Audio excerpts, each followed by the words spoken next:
Rejo Muda. Kembali lagi dengan saya Ines di acara Ngobrol Santai Stikes Telogorejo Semarang. Nah, kali ini saya tidak sendiri. Saya didampingin oleh salah satu mahasiswa kita yang sangat berprestasi juga, sering muncul di sosial media kita, yaitu dengan Mas David. Halo Mas David. Ya, boleh disapa terlebih dahulu, bisa perkenalan. Halo semuanya. Ya, perkenalkan dulu ya, saya David Ahmad Wibowo dari Prodi S1 Fisioterapi Stikes Telogorejo Semarang semester 5. Mas David, kalau boleh tahu nih, Mas David ini kan sering muncul di sosial media Stikes Telogorejo. Itu ada teksnya tuh selamat dan sukses gitu. Nah, kalau boleh tahu itu selamat dan sukses dalam rangka apa, Mas? Iya, kemarin kan saya alhamdulillah mendapatkan juara 3 nasional lomba pencak silat seperti itu. Oh, berarti Mas David ini punya prestasi di bidang pencak silat ya? Ya, alhamdulillah. Alhamdulillah ya. Untuk Mas David ini kan berarti hobi di pencak silat, di olahraga bidang pencak silat. Nah, itu gimana kok bisa suka dengan pencak silat? Itu gimana, Mas? Ya, dulu kan awalnya memang saya tertarik di budaya Indonesia, terutama di tari dan satu lagi di pencak silat untuk bela dirinya. Jadi saya memang dari kecil suka dengan bela diri dan alhamdulillah saya aplikasikan di pencak silat itu sendiri sampai sekarang. Oh gitu, berarti dari kesukaan terlebih dahulu ya, akhirnya menjadi hobi dan akhirnya menjadi suatu prestasi juga ya, gitu. Nah, untuk belajarnya sendiri, untuk belajar pencak silatnya sendiri, itu otodidak atau mengikuti klub atau gimana, Mas? Iya, kita kalau di pencak silat itu ada namanya perguruan ya. Jadi saya gabung di salah satu perguruan di pencak silat Indonesia. Kemudian saya diberikan pelatihan yang lumayan signifikan. Kemudian kita bisa melanjutkan untuk di prestasinya. Kemudian kita bisa berlaga di kejuaraan-kejuaraan seperti itu. Gitu berarti ikut klub juga ya. Gitu. Nah, tadi kan mendapatkan kejuaraan-kejuaraan juga. Iya. Nah, itu Mas David pernah ikut lomba apa saja dan pernah juara apa aja, Mas, kalau boleh tahu? Kalau dulu awal kali debut ya, saya berada di Kejurkap Kabupaten, di Kabupaten Demak terutama. Kemudian ya untuk awal debut saya hanya sampai di perempat final, jadi belum bisa mendapatkan juara. Kemudian debut di kedua alhamdulillah saya juara di kabupaten, kemudian lanjut ke provinsi dan di provinsi bisa mendapatkan juara 2. Alhamdulillahnya. Dan kemudian di tahun berikutnya alhamdulillah saya juga bisa sampai di nasional. Wah, kemudian, keren sekali ya. Dan tapi masih belum bisa mendapatkan juara 1, hanya bisa juara 2. Jadi kalah di final seperti itu. Oh, tapi kan nggak apa-apa, sudah ke tahap nasional juga ya berarti. Wah, keren sekali ini. Nah, itu ngomong-ngomong suka dengan pencak silat itu dari usia berapa, Mas? Kalau dulu saya suka dari pencak silat itu dari mungkin 4 sampai 5 tahun ya, umur 5 tahun ya. Masih kecil sekali masih ya. kecil Berarti sekali. usia 4-5 tahun tuh udah ikut bela diri gitu ya. Kalau di usia segitu saya belum ikut, tapi memang masih suka, jadi kayak latihan otodidak, nonton film seperti itu. Harus diperan-perankan. Dan untuk ikut perguruan atau klub itu sendiri saya masuknya di SMP. SMP. Iya. Berarti SMP-nya di Demak ya? Iya, di Demak. Oh, di Demak ya. Ngomong-ngomong nih, Mas, boleh tahu nggak alasannya kenapa kok Mas David itu bisa mengambil program studi S1 fisioterapi? Ya, ini juga keterkaitannya dengan bidang saya sendiri di pencak silat ya. Karena saya juga atlet dan fisioterapi juga berkesinambungan dengan olahraga juga nantinya. Jadi kan di pencak silat sendiri kan kita memang rawan cedera.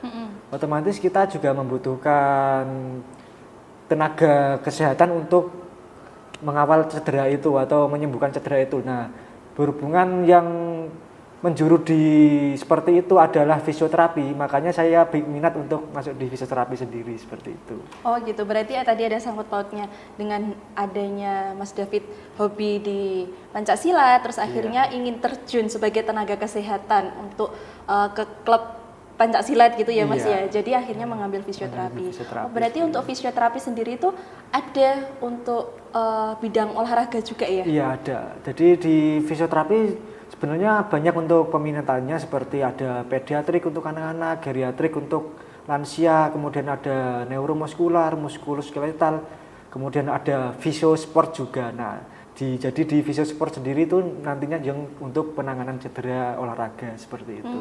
Gitu berarti fisioterapi itu sangat luas sekali Iya, ya. sangat luas. Itu jadi untuk teman-teman yang hobi sama olahraga Iya. atau punya prestasi di bidang olahraga juga itu berarti nanti bisa masuk di fisioterapi.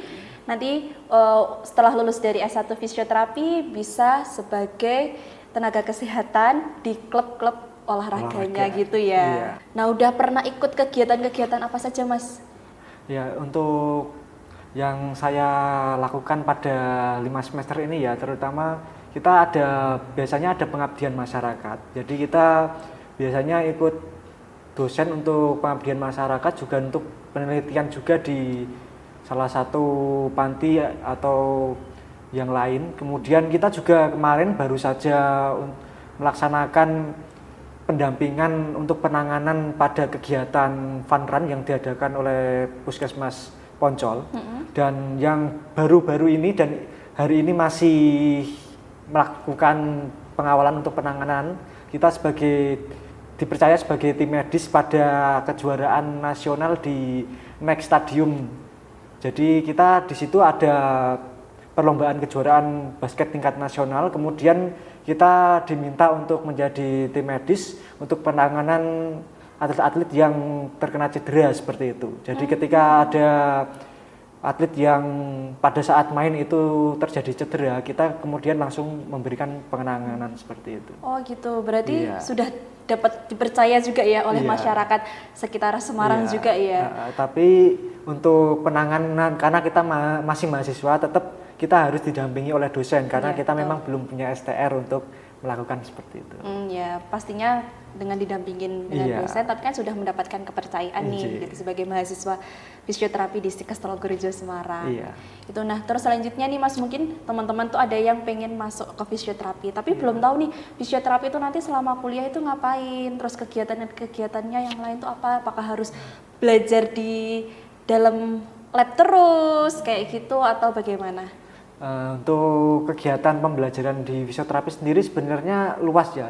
Jadi kita juga bukan hanya di lab atau di kelas ya, kita nanti juga kita belajar di lapangan, ada namanya fisioterapi komunitas. Jadi kita bisa terjun langsung di komunitas-komunitas seperti itu, terutama di komunitas olahraga, komunitas lansia dan sebagainya seperti itu.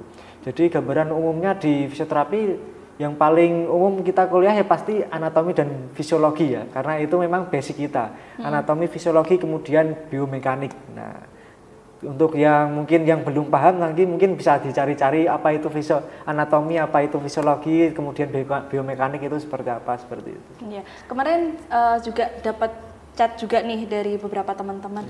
Fisioterapi itu tuh ada matematikanya nggak sih Mas? Gitu. Soalnya teman-teman itu pada tanya ada jurusan kesehatan yang tidak ada matematikanya itu apa gitu. Kalau fisioterapi ada matematikanya? Kalau fisioterapi itu tidak ada matematika, alhamdulillah, tapi tetap karena kita ada di biomekanika, jadi untuk materi-materi fisika ada sedikit lah. Sedikit ya? Sedikit aja, nggak terlalu banyak. Nggak terlalu banyak. Nah itu teman-teman yang kemarin tanya tuh, jurusan yang tidak ada matematikanya apa Kak? Nah itu fisioterapi sedikit sekali. Ya untuk yang terakhir nih Mas, pengalaman yang berkesan selama kuliah di S1 Fisioterapi Stikes Telogorejo itu apa Mas?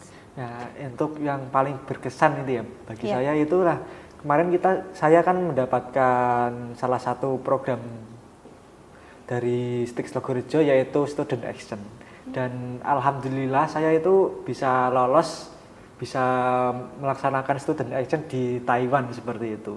Itu memang salah satu pengalaman saya yang mungkin paling sangat-sangat berkesan karena saya bisa melaksanakan kuliah di sana selama 1 semester dan itu pun full tanpa dipungut biaya spesial pun. Jadi saya melaksanakan student action di sana sudah mendapatkan beasiswa, kemudian saya juga bisa mendapatkan biaya untuk hidup selama di sana selama 1 semester juga itu pun kita sudah benar-benar gratis, tidak ada dipungut biaya apapun seperti itu. Oh gitu, berarti kemarin mendapatkan kesempatan untuk student exchange di Taiwan ya Mas? Iya. Jadi untuk student exchange itu kayak pertukaran pelajar gitu? Iya, jadi di sana kita sebenarnya harusnya untuk student exchange kan kita memang untuk pertukaran mahasiswa, karena memang di sana belum ada yang kesini, jadi kita basicnya ke transfer mahasiswa seperti itu. Oh, transfer mahasiswa gitu. Iya. Tapi dapat pengalaman selama 6 bulan kuliah di luar negeri ya Mas ya. Nah, terus tadi kan biayanya pasti kan mahal juga ya. Nah, itu di cover dari Stikes Telogorejo atau Mas David ada biaya yang keluar gitu? Nah, seperti sudah yang saya katakan tadi, jadi untuk biaya full di cover oleh Stikes Telogorejo. Jadi saya memang tidak mengeluarkan biaya apapun seperti itu, mulai dari transport keberangkatan dan kepulangan, kemudian biaya hidup di sana pun kita sudah di cover oleh Stikes Telogorejo seperti itu. Gitu. Boleh diceritain sedikit Mas, waktu di Taiwan itu kayak gimana kegiatannya sehari-hari selama kuliah di sana gitu? Ya, untuk kegiatan kuliah sih hampir sama di sini, cuma memang karena memang di sana untuk kelengkapan dari laboratoriumnya sendiri itu memang sudah lengkap. Jadi untuk pengalaman yang sangat berkesan itu memang kita bisa praktek dengan barang-barang yang memang sudah lengkap seperti itu. Gitu, alat-alatnya juga lebih canggih-canggih juga ya kalau di sana juga ya. Gitu. Untuk bahasanya sendiri itu pakai bahasa Inggris atau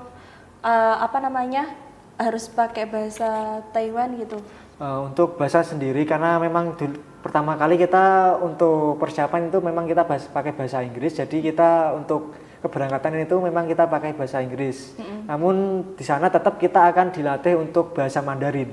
Jadi di sana ada nanti ketika masuk kuliah di sana nanti juga ada kursus untuk Mandarin sendiri seperti itu. Ya, mungkin Mas David ada pesan-pesan untuk calon-calon mahasiswa S1 fisioterapi bisa disampaikan? Ya, baik, untuk pesan dan kesan saya ya, jadi selama saya kuliah di sini alhamdulillah saya bisa banyak mendapatkan pengalaman mulai dari basic soft skill maupun di hard skill-nya ya, seperti itu.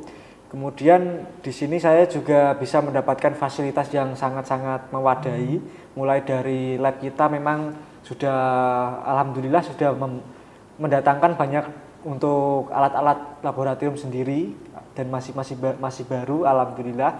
Kemudian untuk lokasi dari Stikes Telogorejo sendiri pun strategis, kita mau kemana pun bisa seperti itu. Nah, kemudian kita juga di Stikes Telogorejo punya banyak beasiswa, kemudian kita juga untuk program-program unggulan seperti tadi student action, kemudian nanti ada juga untuk magang di Jepang juga ada seperti itu.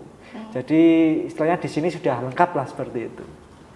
Oke, terima kasih banyak Mas David atas waktunya sudah mau sharing-sharing kepada kita semua. Nah, untuk teman-teman yang ingin seperti Mas David, langsung saja daftar di Stikes Telogorejo Semarang di pmb.stikestelogorejo.ac.id. Kita tunggu.